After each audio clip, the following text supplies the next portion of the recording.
全くその通りだと思いますね。レシピはないです。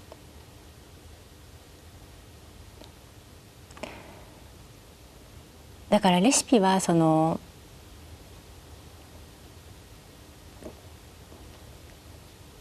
なんていうのかな、なんかこう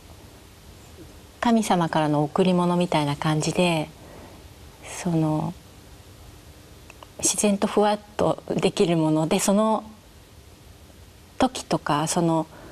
場所とかによって全て変わるので、もうこれしかないっていうレシピはないですね。だから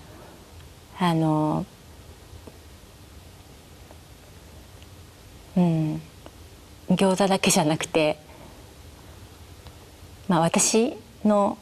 料理に、レシピを作ってるんですけど、レシピはないです。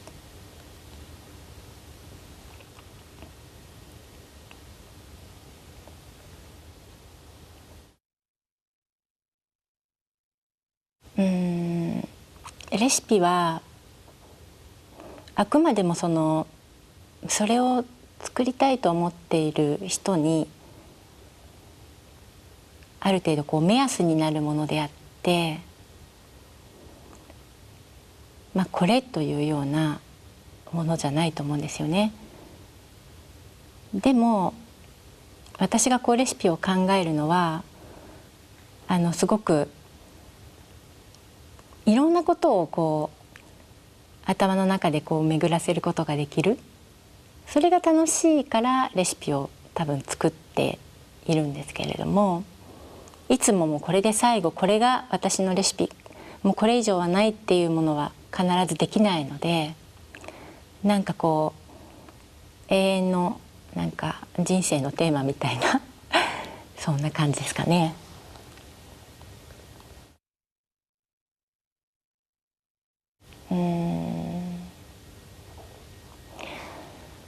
そうですね、やっぱり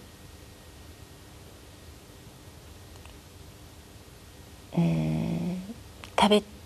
てくれた人がなんかこう喜んでくれたりとかするのがやっぱり一番大切なんじゃないかなと思いますよね。なんか、食べてくれる人がいるからこそなんか作りたくなるわけですから、なので、何かこう人を幸せな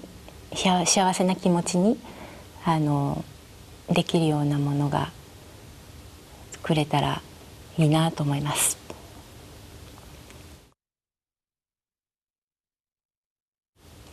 最後のそうですね、餃子ですね。あれはパリでマルシェに行った時に出会ったカニがすごく印象的だったんです。で実はあの時行ったマルシェにはあまりこう食材的に果物も野菜もあまりこう私の興味を引くものが全くなくて一番見ていてなんかこう生きてるなっていう、この食材は生きてるなって感じたのは実はカニだけだったんです。だからカニを使って何か餃子作ろうと思っていたんですけど、餃子にはなんか中国と、餃子はオリジナルが中国だというので、中国とフランスと日本、その3つのなんか要素がその一つの、餃子に見られるような、そんなものを作りたいなと思っていたので、こう形はラビオリのようなのでこうちょっとヨーロッパ的なものですよね。で中は全くこうカニと、あとはごま油が少し入っていたりだとか、味は中華的なんです。そしてちょっと透けるような和紙のような感じが、日本ということで、その3つの文化を一つに表したいなと思ってできた餃子でしたけど、でもなんか食べてみたら普通でした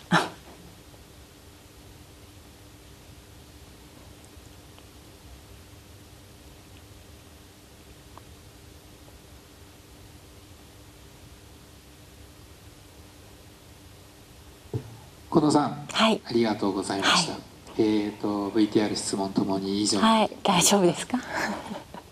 最後に、はい、ここまで VTR ご覧になって、はい、番組に対して何かはい。あれば。いや、なんかすごい感動しました。なんかあとこう普段会ってる人たちが何かいろんなコメントをしてくださったりとかするのももちろん幸せだなと思いましたね。なんかまたみんなにこう美味しかったって言えるような言ってもらえるようななんか、料理作りたいなと思いましたね。ありがとうございました。はい、お疲れ様はい、おでした。疲れ様でした。